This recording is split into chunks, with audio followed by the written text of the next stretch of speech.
in L.A., but the Rams aren't here in L.A. They're in Colorado Springs as they had planned to prepare for the altitude in Mexico City.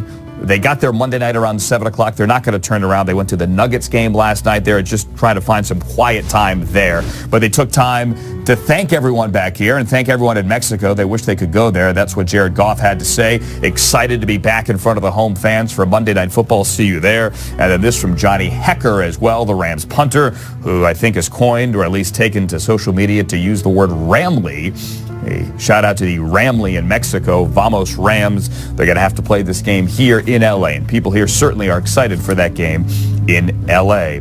It'll be the last one here in Los Angeles, or rather the last one of the week. Let's talk about one of the Sunday games here. Ian Rappaport and Mike Garafolo. Let's talk about the Ravens here, who did not have Joe Flacco on the field today. Mike, make sense of their quarterback situation or dilemma. Yeah, and I'm going to keep this tight, Andrew, because Ian's talking trash behind my back about me taking his time by going too long, and he thinks that I don't know about it. I've got sources everywhere, including in Baltimore, who won't tell me who the quarterback is going to be. I am telling you, get him off the screen. I am telling you, they are keeping this thing tight down there. They will not budge. It does sound like Joe Flacco's got an uphill battle to start here. And let me just say this. If they're not going to start RG3, what's he doing on the roster? He's been inactive for every game. You figure he would be there in case they needed him to start for Flacco. Go ahead, Ian.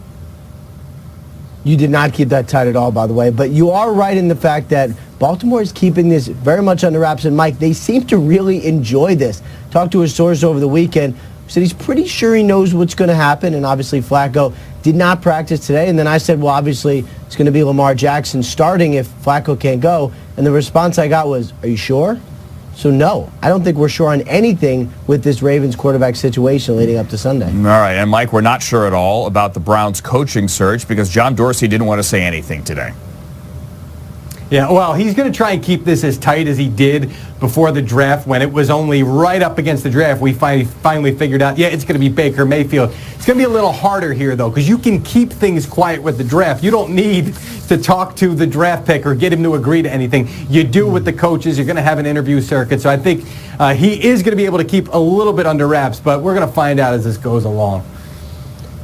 I'm kind of fascinated by how much success first of all, Greg Williams and his defense continues to have, and then Freddie Kitchens at offensive coordinator. If those guys continue to have success, then really they could keep them and just look for a leader of men, as he says, someone to stand in front of the room, get this organization pointed in the right direction, be a face of this without having to worry about hiring the hot coordinator. How about Freddie Kitchens last week, 2 weeks before Thanksgiving, pulled out a modified wishbone for a couple of series.